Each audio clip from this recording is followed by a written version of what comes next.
have BU Students for Israel and the BU AntiWar Coalition presenting sides of this issue. So last semester, the AntiWar Coalition came to student government with a resolution, and BU Students for Israel presented their side to the resolution as well. So Student Government Senate voted to hold a debate this semester, and between that time and now, we've had two debate planning sessions, and have decided to schedule it for tonight. So I think we'll start having the debaters introduce themselves. The AntiWar Coalition. Hi, I'm Kristen. I'm involved with the AntiWar Coalition for 2 years now since it started. I've been working on this resolution for 2 semesters. I'm the third year law student at BU. I've been involved with the AntiWar Coalition for the past 2 years. And BU Students for Israel. I'm Ricky Duchesne. I'm a junior studying journalism and college communication, and I'm a professor. Hi, I'm Jorge, a senior studying economics and international relations. I've been involved with BCs since freshman year. Thank you very much. We're going to begin tonight with both sides presenting an 8-minute opening, and we will begin with the AntiWar Coalition.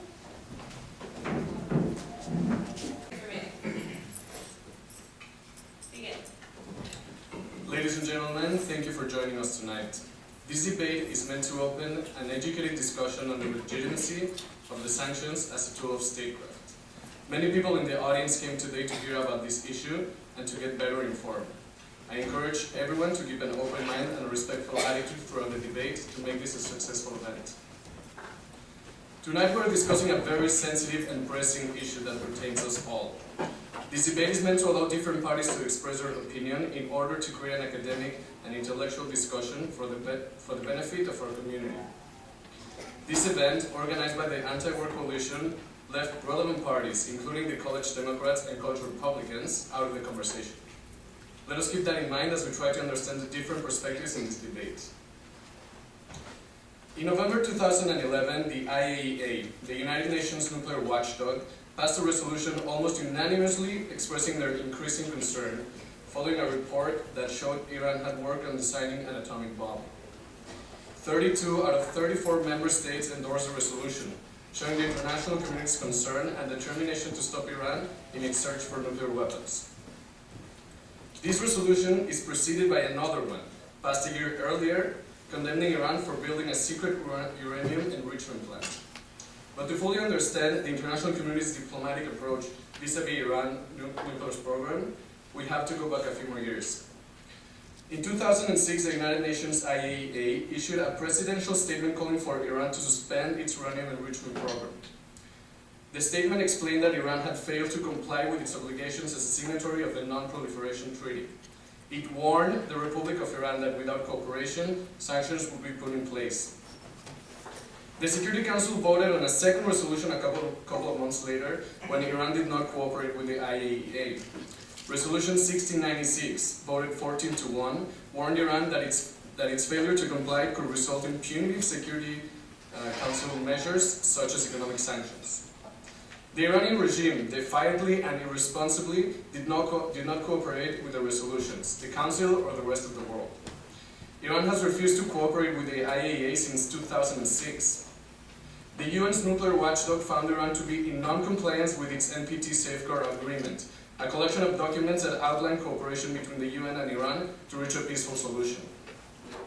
After these calls and warnings fell on deaf ears, the United Nations was compelled to act on its promise to take action. Since 2006, the Security Council has approved 4 rounds of sanctions that target Iran's nuclear program. The sanctions have been placed in an effort to bring the Iranian regime back to the diplomatic path so a peaceful solution can be achieved.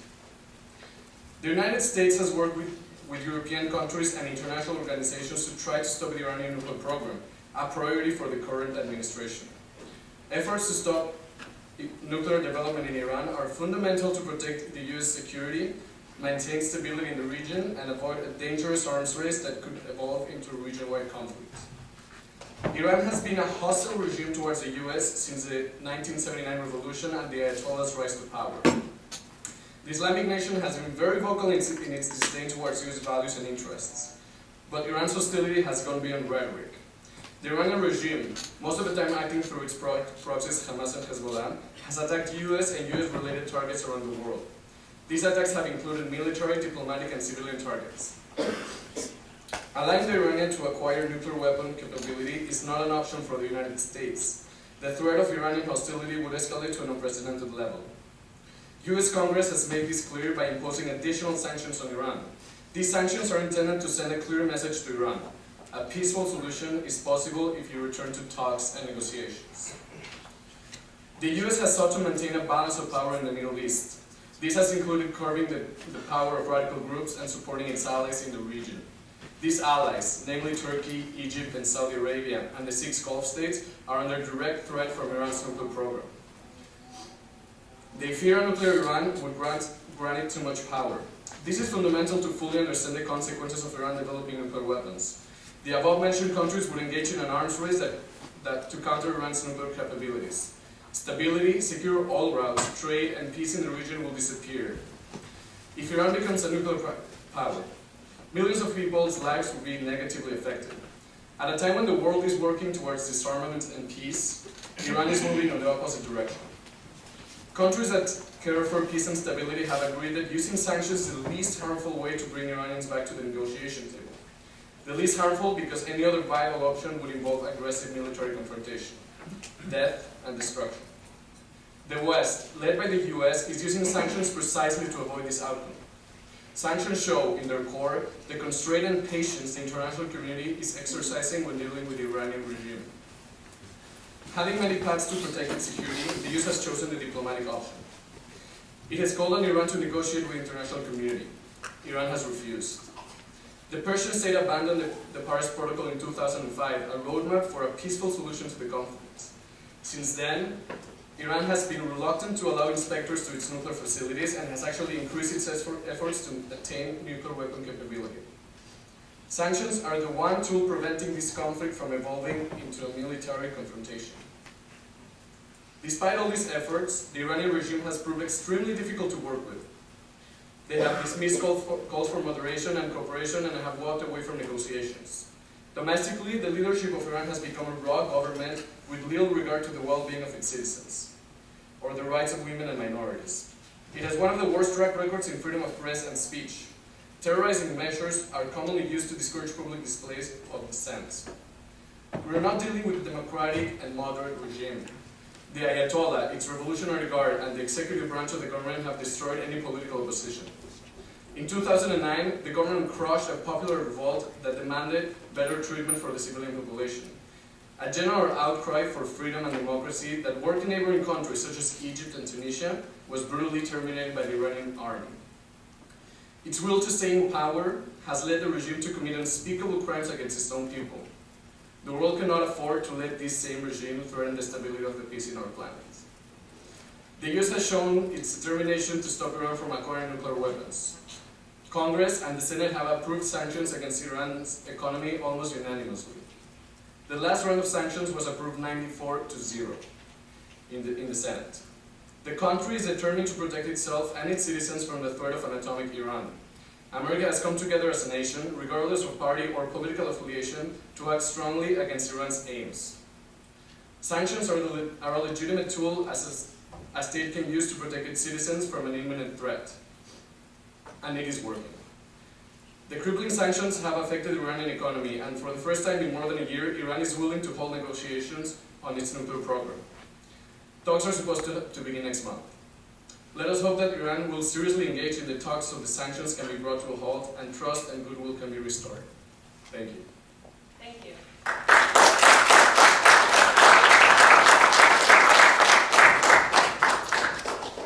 AntiWar Coalition's opening. You have 8 minutes on the clock. I will alert you at 1 minute and 30 seconds. You may begin. Thanks. Thanks everyone for coming out. In regards to the question before us tonight, the Anti-War Coalition answers in the negative. U.S. sanctions on Iran are neither appropriate nor legitimate, but are instead in stark violation of international legal norms, including human rights norms and the principle of proportionality. and are counterproductive to both resolving the nuclear dispute with Iran and achieving ultimate reconciliation with the Islamic Republic. We hold this position for three primary reasons. First off, the US and European sanctions on Iran will have, and frankly are intended to have, harsh effects on Iran's civilian population.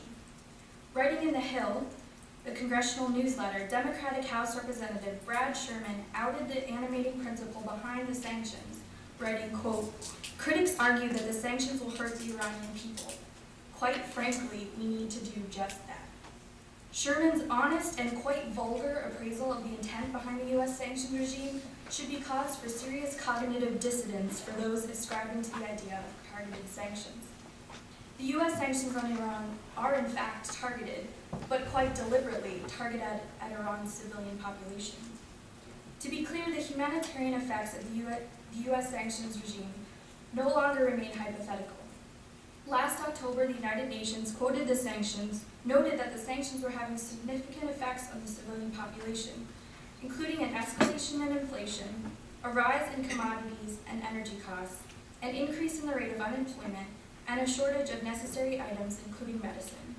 This last item, the shortages in medicine, is case for deep concern. In September, the Washington Post published a report on the toll the sanctions were having on the poor and sick in Iran, as deliveries of medicine and raw materials for Iranian pharmaceuticals were either stopped or delayed. Those bearing the brunt of the sanctions, the Post continued, were cancer patients and those being treated for complex disorders such as hemophilia and multiple sclerosis. The Post highlighted the story of an 8-year-old Iranian boy, Milad, who was diagnosed with severe hemophilia and was reliant on US-based drugs for treatment, and quite literally survival. Since the sanctions took effect, most especially the broad-based financial ones last summer, Milad's access to medical treatment has proven infrequent. He will soon lose the use of his right leg as a result, and it is certain that he will not be the last. Fatima Hashemi, the head of Iran's charity foundation for special diseases and sister to an imprisoned human rights activist, wrote to UN Secretary General Ban Ki-moon early last summer, quoting from the Universal Declaration of Human Rights. She wrote, "The inhabitants of a given country do not forfeit their basic economic, social, and cultural rights, including the right to food and water, by virtue of the fact that their leaders are targets of economic sanctions. The question here is not whether the United States and Europeans have run afoul of this human rights norm, but rather how far." While cutting off access to critical medicines could well be the most disturbing aspect of the U.S. sanctions on Iran, there are much more varied and often just as harmful effects. For instance, one part of the sanctions target Iran's importation of refined gasoline. While possessing one of the world's largest reserves of petroleum, Iran imports most of its fuel.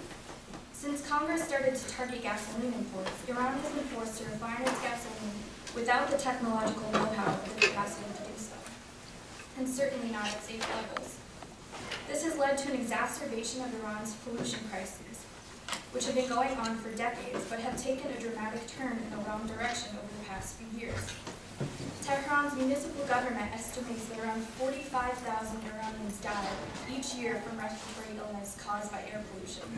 For Harvard grad student Alex Shantz, no longer are Iranians merely suffering from the economic effects of wide-ranging international sanctions, they are literally choking to death from them. Nor are Iranians alone in suffering the effects of the US sanctions either. Afghans, seemingly the world's punching bags, have suffered likewise. Long treated as second-class citizens in Iran, Afghan migrant laborers have been critical to the sustenance and survival of families back in Afghanistan, sending much-needed remittances home to aid during the past 3 decades of war. Since the broad sanctions took effect last summer, evidence suggests that deportations have increased. Job opportunities have decreased, and whatever wealth had been saved up now is eviscerated thanks to the plummeting rial. The long, steady torture of Afghans, perpetrated by the US and others for 3 decades and continuing, invents its own forms. Beside the very tangible humanitarian concerns, the second reason that we oppose US sanctions on Iran is because the sanctions are counterproductive to both resolving the nuclear dispute with Iran and mitigating the mutual grievances between 2 states. The greater the push from the US, the more Iran responds in kind. though both are locked into a cycle of mutual acrimony. While sanctions are branded as an alternative to war, we argue that sanctions are, in fact, economic warfare, meant to subvert Iran's autonomy over its economy and oil resources, appease war hawks in both the United States and Israel, as well as justify the future use of force. Sanctions only works to increase the level of distrust and do little to resolve the underlying tensions between the two states. Finally, the third reason we oppose U.S. sanctions on Iran is because the sanctions have led and will lead to increased repression inside Iran, as the regime sidelines Iran's popular opposition by pointing to the very real and looming threat posed by the United States. It is no accident, as suggested, that Iran's hardliners took power at the time that they did. Iran had been complying with U.S. and European demands for close to 2 years, had signed the additional protocol to allow for ever more intense IAEA inspections, and had provided for full disclosure of past activities, with nothing to show for it. Instead, Iran faced a U.S.-Europe team that felt Iran could be dictated to rather than negotiated with. The result was the 2005 election of Ahmadinejad. For these reasons, the BU Anti-War Coalition unequivocally opposes the sanctions on Iran and views them as neither legitimate nor moral tools of statecraft. We recognize and are actively working to prevent the suffering of the Iranian people. Tonight, we hope to convince you that, as a U.S. citizen or Boston University student or a human being, you are morally obligated to oppose this suffering as well.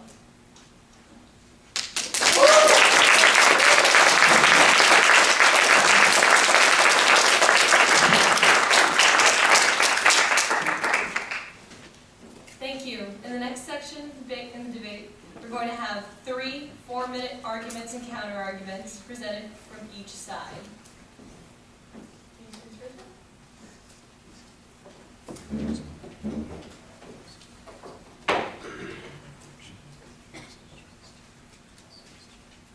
You have 4 minutes on the clock. I will alert you when you have 1 minute, and then 30 seconds remaining. Begin.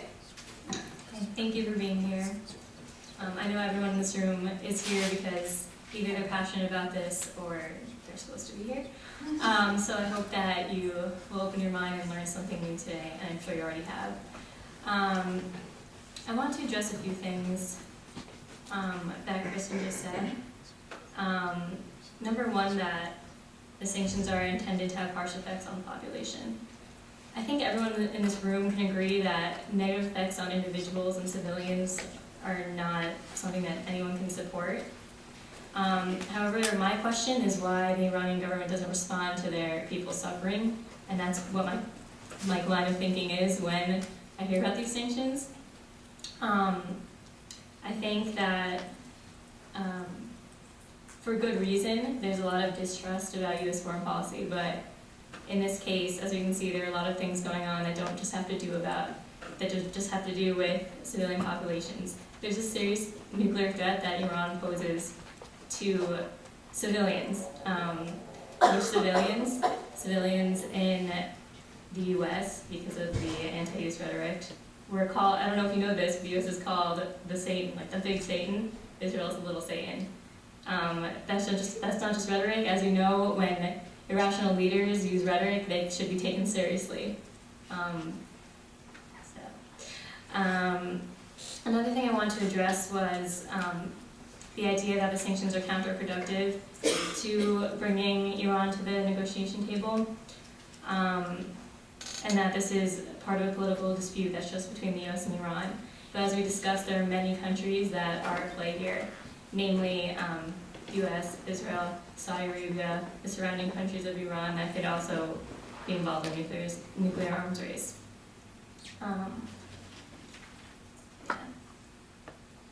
I wanted to also address the idea of targeted sanctions. The idea that the sanctions are intended to negatively affect the civilians of Iran, I think it's, as I said, a way of trying to get the government to respond, because that's the job of the government, to protect their citizens. But the sanctions do specifically target trade and imports, treasury, and the Bank of Iran. They're not, it's different from warfare. Iranians know what war is. Military action is different from economic sanctions. They were in a war for 8 years with Iraq. it's a different situation, and nobody in this room wants to get involved with another war. Sanctions are a way of deferring that or preventing that from happening. When you have this threat that's as serious as a nuclear threat, there are only so many things you can do, and I implore you to come up with a better option than that. Yeah. Andrew. You have 50 seconds. Okay. I guess in closing, this is when we're dealing with nuclear threats, it's hard because it's not palpable. Like, we're not individual citizens who are being affected by this in our lives, but that's good. Like, we don't want to be affected by it, and we want to keep as many people as possible from being affected negatively by this. Therefore, we're imposing sanctions in order to prevent a serious, like, worldwide disaster. Thank you.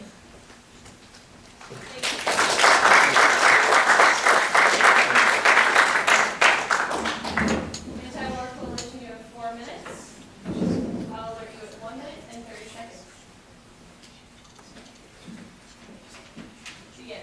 Hi, I'm glad to see Students for Israel is so concerned about human rights, but I promise it does not need to look as far as Iran. It could look right next door. We call it the occupied Palestinian territories. I do think it bears mentioning, too, why we had Students for Israel oppose our resolution before the BU student government. It is part of Israeli strategic doctrine to separate and divide U.S. and Iran. We should recall that these first sanctions that the U.S. imposed on Iran started in 1996 with the Iran-Libya sanctions. We have an idea, in the first talk of an Israeli strike on Iran's nuclear facilities, I looked back at the New York Times, the first talk of an Israeli strike on Iran's nuclear facilities was a New York Times article back in 1994, December 15th, 1994. On May 10th, 1995, Shimon Peres told the Jerusalem Post that the greatest threat to Israel came from Iranian fundamentalists armed with nuclear weapons. We've been hearing about this now for 2 decades. But to get back to the sanctions, we should remember that AIPAC was the one that pushed for congressional approval of the Iran-Libya sanctions back in 1994, and it was finally enacted in 1996, which targeted both U.S. and Iranian and non-U.S. companies that invested $40 million or more themselves in the Iranian oil and gas sector. The Clinton administration opposed ILSA at first, warning about the potential impact on U.S. business by the extraterritorial sanctions. Robert Pelletreau, Clinton's Assistant Secretary of State, said at the time, quote, "We want to isolate the Iranians, not become isolated ourselves." The success of ILSA, as AIPAC understood quite clearly, lay in the almost irremovable political obstacle created to any effort at improving U.S.-Iran relations. The Israeli Deputy Defense Minister, Ephraim Snei, said at the time, quote, "We were against U.S.-Iran dialogue because the interest of the U.S. did not coincide with ours." I think it's worth asking whether we ourselves prefer to have an independent foreign policy of Israel, or whether we want to have Israel's foreign policy.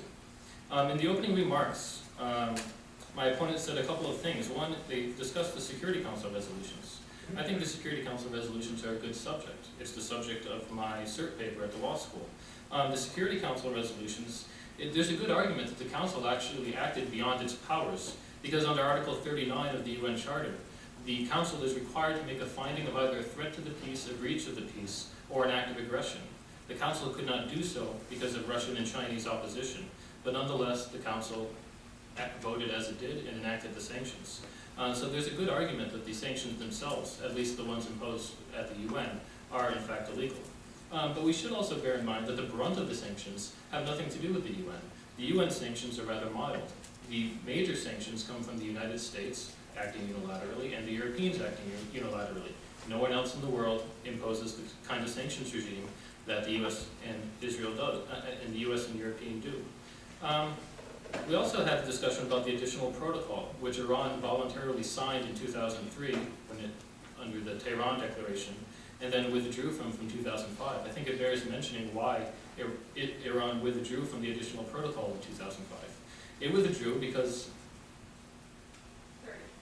as Mohammed al-Baradei, the IAEA director, noted at the time, The Europeans, which were the only ones engaged in dialogue at the time with Iran, refused to put an offer on the table in 2005. When they refused to put an offer on the table, Iran, understanding that it had been giving up everything and receiving nothing in return, just backed out of the regime. If we want to put a regime in place to ensure that Iran does not develop nuclear weapons, we know how to do so.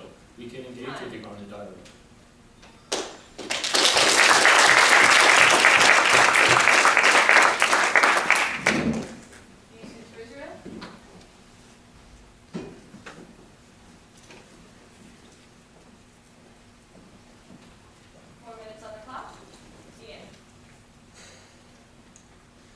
Sanctions are a legitimate tool for states to defend their interests because they're meant to prevent other outcomes, such as war, such as destructive intrusion from one state to another.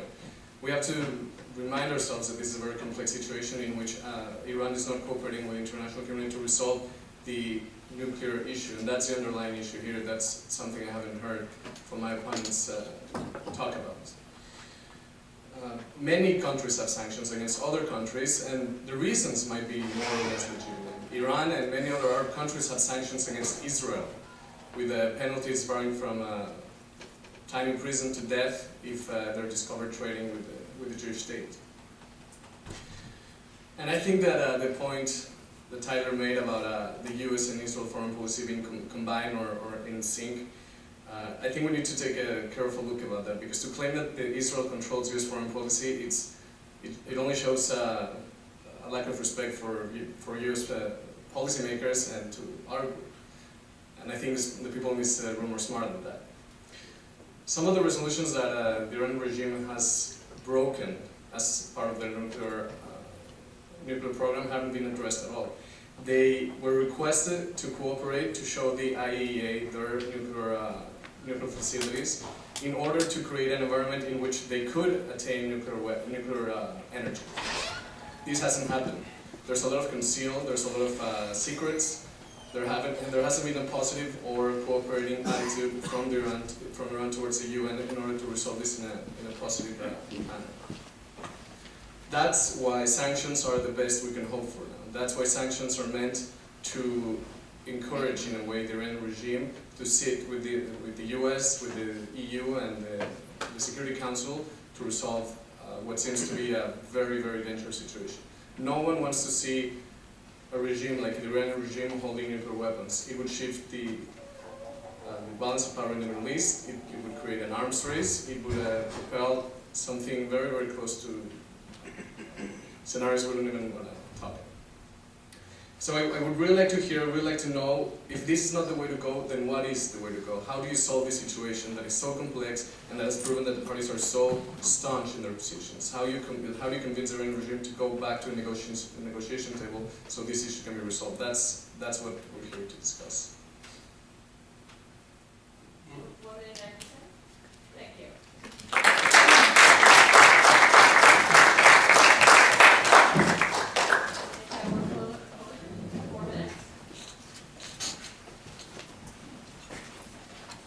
So I guess I'll start with the question my opponent left off with, which is, what are the alternatives? And I won't go too far into too many details because I know Tyler will pick this up later. But for starters, the United States needs to treat Iran as a legitimate country with legitimate aspirations and a legitimate right to enrich uranium under the Non-Proliferation Treaty. They're a sovereign country and we need to treat them as such. The other point I would like to pick up on, there are no such thing as, targeted sanctions. That's a complete fallacy. As I said in my intro, they're intended to harm the civilian population. That is the direction the U.S. wants to take. Quoting from Thomas Pickering, the former U.S. ambassador to the United Nations and former Undersecretary of State, has said, "We issue licenses for sales of food and medicine to Iran, the so-called humanitarian exemptions, but it is not legal for them to pay for these items." Thus, the humanitarian exemptions, so lauded in the hall of the U.S. State Department, are completely hollow. Just as the case in Iraq in the 1990s, when these same humanitarian exemptions were devastating and in part led to the death of 500,000 children. According to UN General Committee Report Number 8, it is commonly assumed that humanitarian exemptions ensure basic respect for economic, social, and cultural rights within the targeted country. However, a number of recent United Nations and other studies which have analyzed the impact of sanctions have concluded that these exemptions do not have this effect at all. Moreover, the exemptions are very limited in scope. The other point I would like to make is the fact that, we've got this whole question on its head. Iran is always depicted as the greatest threat to peace in the Middle East. Rachel brought up it's the great Satan. So we need to look at what are the actual threats to peace in the Middle East. It is Israel, not Iran, that purportedly possesses nuclear weapons. It is Israel, not Iran, that refused to participate in the Nuclear Weapons Free Zone Conference just this past December, which the United States and Israel strong-armed to prevent from happening. This is how we're going to have peace, is, if no one has nuclear weapons, and we should all be pushing for that. In addition, the UN just passed a resolution requiring Israel to join the NPT, the Non-Proliferation Treaty, and to open up their nuclear facilities to inspection by the IAEA, and they have refused. We're not sanctioning Israel, so there's some of these double standards that need to be further examined.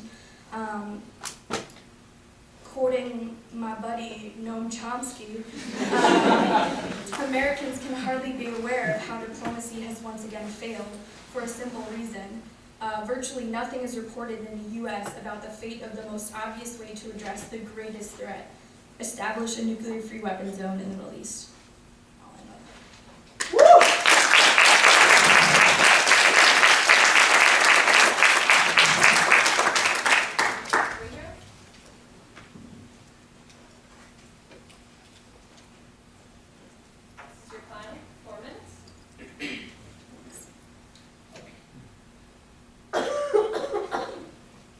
I just want to remind everyone that we are talking about sanctions on Iran. That's the topic for today. And I want to say that I did not call Iran the great Satan. I was trying to explain that Iran's rhetoric calls the U.S. the big Satan and Israel the little Satan. Google it. The AntiWar Coalition, if you read their description, they're supposed to be for nuclear abolition. It's a very noble thing to be for. If you're for nuclear abolition, that means you are against nuclear ambitions, which would make me think that you're against Iran developing a nuclear program, unless it's for peaceful means, which I think most of us can say it's most likely not. As of August, CNN reported that Iran stepped up its production of high-grade enriched uranium and re-landscaped one of its military bases. It's a quote. The UN said that the UN said that Iran must open up their site for inspection without further delay. Of course, they didn't respond well to that. I also want to remind everyone that Students for Israel were not the only people who brought up a question about the AntiWar Coalition's original resolution. There were different students representing different interests and different groups, which is, again, while I'll wonder why the AntiWar Coalition didn't invite the college Republicans or college Democrats, which are groups that exist on campus and are pretty active. And if you want to bring up Israel as being a nuclear power, I mean, they're in a very different situation than Iran. I can talk about that, but this is about sanctions on Iran. They face existential threats by groups such as Hezbollah and Hamas, who are funded by who? Iran's government. Ahmadinejad and Ayatollahs and others have had very terrible statements about Israel and their ambitions to destroy them, including a quote that says that depending on how you translate it, that Israel should be wiped off the map, or that the Zionist regime should be dismantled. I I argue that the semantics are not important. Both of those things are threats and are not very nice. And I think that if you're a leader of a country, you probably shouldn't be saying that about other countries, especially not if you're developing nuclear weapons.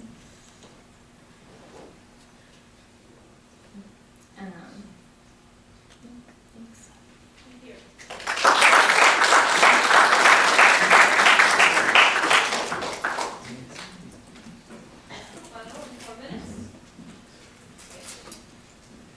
I do think it's unfortunate that this is the third time I've been in a somewhat public forum with Rachel, and it's the third time she's brought up the quote, and now will be the third time that I will have to dispute the quote. In response to Taimour Nabili of Al Jazeera, who said that, quote, "As we know, Ahmadinejad didn't say he plans to exterminate Israel, nor did he say that Iran's policy is to exterminate Israel. The Israeli Minister of Intelligence and Atomic Energy, Dan Meridor, said, quote, 'You're right. They didn't say we'll wipe it out, but it will not survive.' The correct translation is, this regime occupying Jerusalem must vanish from the page of time." Ahmadinejad incidentally misquoted Khomeini. But we should take care to understand the kind of propaganda coming out from that corner of the room. Memory, the Middle East Media Research Institute, founded by a former Israeli intelligence officer and an arm of Israeli propaganda, rendered the sentence as such 3 days after the speech in 2005. This regime that is occupying Jerusalem must be eliminated from the pages of history. A New York Times story later reported on it. Quote, "Although there is general agreement now among translators and scholars that Mr. Ahmadinejad did not commit his country to the project of destroying the state of Israel, the phrase that was wrongly attributed to him then remains so firmly rooted in the popular imagination that it is frequently used as evidence of Iran's genocidal intention." We heard that once again tonight. But we should take clear about where this rhetoric does come from Iran. Trita Parsi, who has probably one of the best books, a very fair reading of called Treacherous Alliance, a very fair reading of U.S., Israel, and Iran relations, said that the key function of Iran's anti-Israel stance was to alleviate Arab threats to Iran, or at least make it more costly for Arab governments to support Iraq. We should ask why this was. This was because Iraq had invaded Iran, and Iran was then in an 8-year war. The Iranian foreign minister at the time, Ali Akbar Balayati, lent his support to the ideological faction of the Iranian regime, saying that ideology is one of the few levers Iran has left. Parsi adds, the more anti-Israel Iran appeared, the more sympathy would win among the Arab populations, and the more difficult it would be for the Arab governments to challenge and oppose Iran, the revolutionaries reasoned. So we should be clear that this is a rhetorical and ideological stance. Iran has not done anything concrete to put it in place. And as Professor David Menastri of Tel Aviv University, probably the best scholar on Israel-Iran relations, said, throughout the 1980s, when Khomeini was engaging in this kind of rhetoric all the time, no one in Israel said anything about an Iranian threat. The word was not even uttered. We should once again ask why it is being uttered at this point in time. There's one final point there's a couple of points, but one point that I want to make is that it's actually interesting, Israeli strategic doctrine. It's called the Samson option. The Samson option, it was enunciated by Martin Van Crevel, Israel's chief military strategist and historian. The Samson doctrine is that if Israel's core interests are ever threatened, what will Israel do? Israel will just nuke the entire world. That's actually Israeli strategic doctrine. And people can go find the book. There's a book on this title by Martin Van Crevel, a very respected right-wing military strategist in Israel. The part about the student government resolution is also interesting. Students for Israel is the only one who showed up. If other student groups wanted to show up, I'll be glad to talk to them about it too. But Students for Israel was the sole group that showed up to our meeting, and it's the sole group that has registered any kind of opposition to the resolution, which, as I should note, also included a call for a nuclear weapons-free zone. Students for Israel has not shown a hint of support for that mission.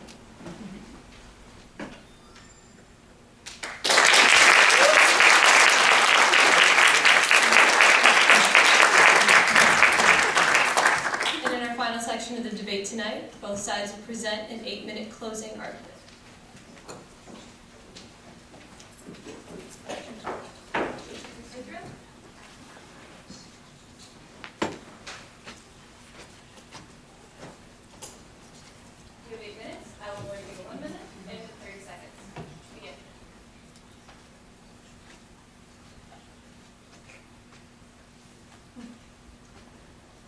discussed how sanctions are a legitimate way to deal with a complex situation. The U.S. has been working with its allies to pressure Iran and to prevent conflict from escalating into a dire threat to the U.S., to Israel, to the Middle East, and to the rest of the world. The U.S. has an obligation to protect its citizens, and a nuclear Iran represents a direct threat. Everyone in this room agrees that individuals, namely the individuals of Iran, should not have to suffer as a consequence of a government with violent aspirations. The government of Iran should be held responsible for the suffering of its people.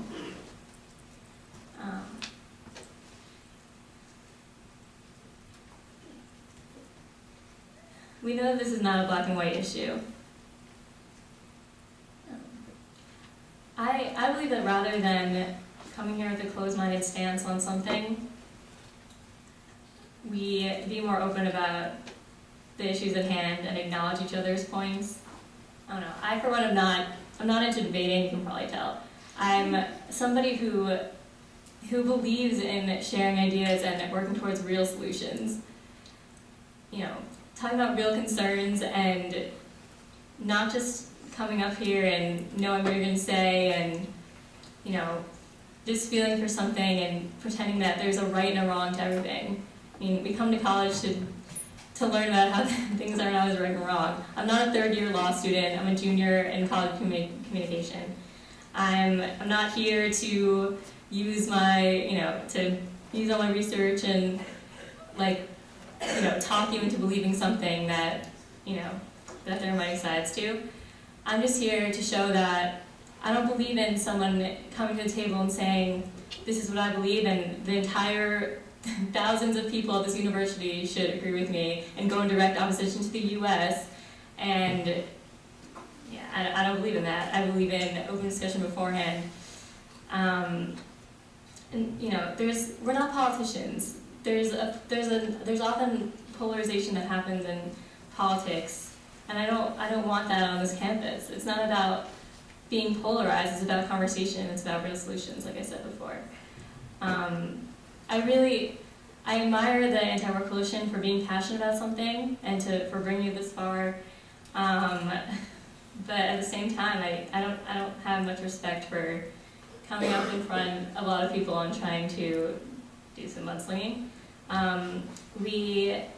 In the beginning, after the resolution, the AntiWar Coalition held an event that unfortunately I didn't go to. But they held an event that they were passionate about, and VU Students for Israel organized one in response to help educate about the issue. I was really happy. Tyler came, a few other members of AntiWar Coalition, a few other people came, and said that they enjoyed it, and that they enjoyed the way it was presented. Why? Because there were two people who were knowledgeable about the issue at hand and gave history, and they didn't give agendas or viewpoints or try to feed something there. They just gave history and let people come to their own conclusions. And that's what I believe in, and hopefully most people in this room believe in that. And I thought things were going to go well from there, but here I am right now.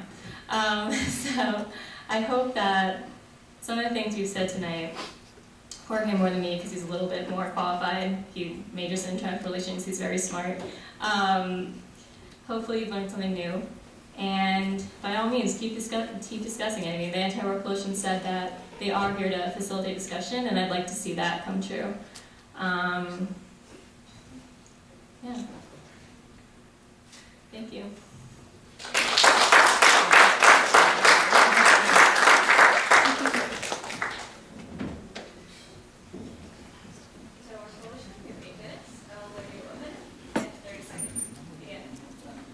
Perhaps the most asked question we get is this: what's the alternative? What should the United States be doing to prevent a nuclear weaponized Iran? While I have hesitations in answering the question as posed, for the rest of the world may ask of the present nuclear powers the same question, the fact that it has become a refrain merits some attention. What should the U.S. be doing, and specifically the Obama administration at this time? We suggest that the answers are quite clear and have been for a while. First, the U.S. should undertake good faith negotiations with Iran on all issues of mutual concern, including Iran's real security concerns in the Middle East. That means that the U.S. will need to come to an understanding on how its own policies have exacerbated Iran's security crises, including the invasions and occupations of Iraq and Afghanistan, Iran's two neighbors, the stationing of the U.S. Fifth Fleet right across the Gulf in Bahrain, the constant threats of U.S.-Israeli attacks, as well as how those policies have led Iran to the calculus that pursuing an indigenous nuclear program, even if not a weaponized one, is the rational course to take in this threat environment. Even Israel's defense minister, Ehud Barak, admitted in the Charlie Rose program that if he were Iran, he would probably want nuclear weapons. This was a sentiment shared by the leading Israeli military strategist and historian Martin Van Creveld, a hawk himself, who wrote that, quote, Iran would be crazy not to develop nuclear weapons, considering the security threats. Nonetheless, as U.S. and Israeli intelligence both agree, Iran has yet to make a determination to pursue nuclear weapons. The U.S. should consider the restraint Iran's leadership has shown in refraining from making a final go at weaponization. Just as importantly, the U.S. should start giving up something at the negotiating table. For those who care about the historical development of the U.S.-Iran nuclear dispute, it's clear that the U.S. has been an absentee at the negotiating table, while Iran has at times made strong efforts at resolving the dispute diplomatically. This includes Iran's 2003 grand bargain to the Bush administration, an offer approved at the highest levels of the Iranian government, in which Iran agreed to place its nuclear program under intensive inspections to alleviate fears of weaponization, agreed to end its support for Hamas and Islamic Jihad, and to work towards transforming Hezbollah into a purely political party, and agreed to cooperate and in many ways continue its cooperation with the U.S. on imprisoning al-Qaeda militants fleeing Afghanistan. Perhaps above all, Iran agreed to accept the Beirut Declaration, in which the Arab states offered collective peace with Israel, provided that Israel agreed to withdraw from all the occupied Palestinian territories. In return, Iran wanted the U.S. to provide security guarantees to the Islamic Republic and reestablish healthy relations with Tehran, acknowledge that Iran has the legal right to pursue a civilian nuclear program, and for the U.S. to cooperate in capturing MEK members in Iraq, a until recently U.S.-designated terrorist organization. The U.S. response to Iran's grand bargain, an unprecedented concession, was pointed. Why talk to Iran when the U.S. believed it could simply dictate terms from its imperial position?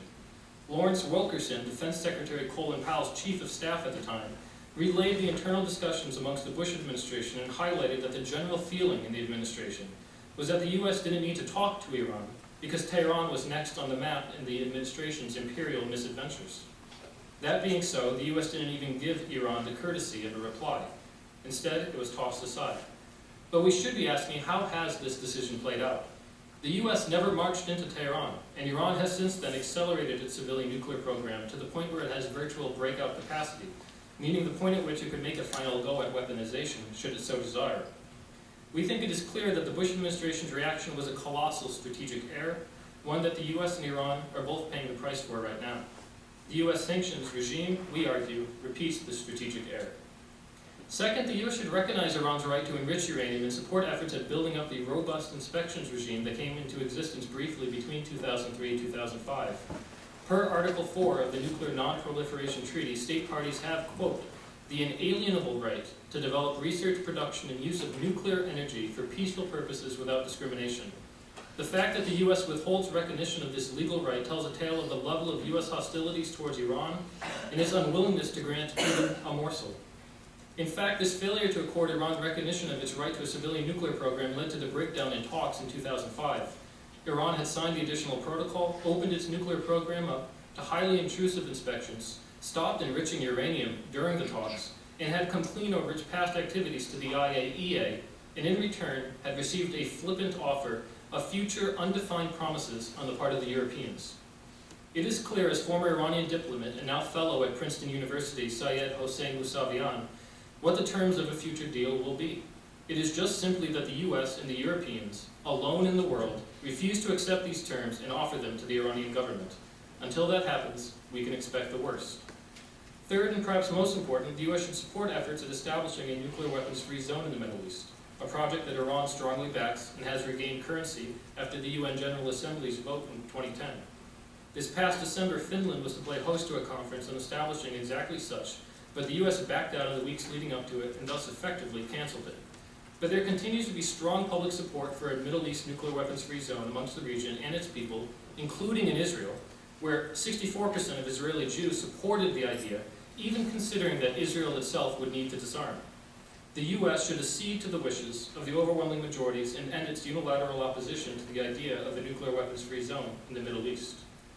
These are but 3 steps that the U.S. should take if it is interested in settling the dispute and avoiding a weaponized Iran. Good faith negotiations, recognition of Iran's legal rights, and the establishment of a Middle East nuclear weapons-free zone, all eminently practical and all perhaps game-changing. Before ending, though, I want to turn back to Milad, the 8-year-old Iranian boy suffering from severe hemophilia and facing the loss of his treatment. But most especially, I want to turn to his mother.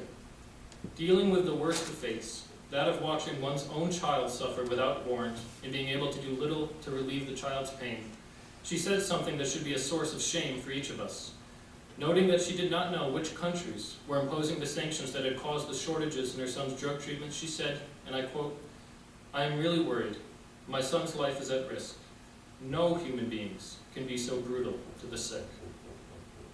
We, though, I submit, have the grave misfortune of being such human beings. Little more than a decade after the terrible historical precedent that we ourselves set, in which more than 500,000 Iraqi children under the age of 5 died as a result of the U.S. sanctions on Iraq during the 1990s, our government is back at it again, disregarding the human cost of crippling sanctions, a phrase our presidential candidates vie to repeat ad nauseum, and pretending as if sanctions are a legitimate alternative to war. But sanctions are not. Not unlike a landmine, the U.S. sanctions will turn Milad, a small child, innocent to the world, into an amputee. We hope every one of us goes home considering this small but terrible fact, and thinks about the ways we all can work together to change the direction of U.S. policy towards Iran.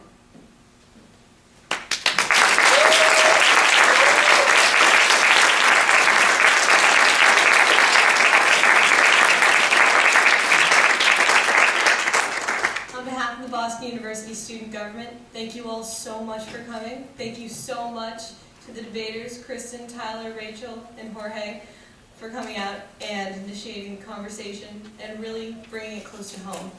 And I'd really like to thank the members of Senate, Cabinet, and the Executive Board who attended, who were the original witnesses to the resolution and to this conversation. I encourage you all to really think about the issue and see how this debate tonight has framed your thoughts, whether it's changed them, whether it's strengthened them. Thank you very, very much. Have a good night.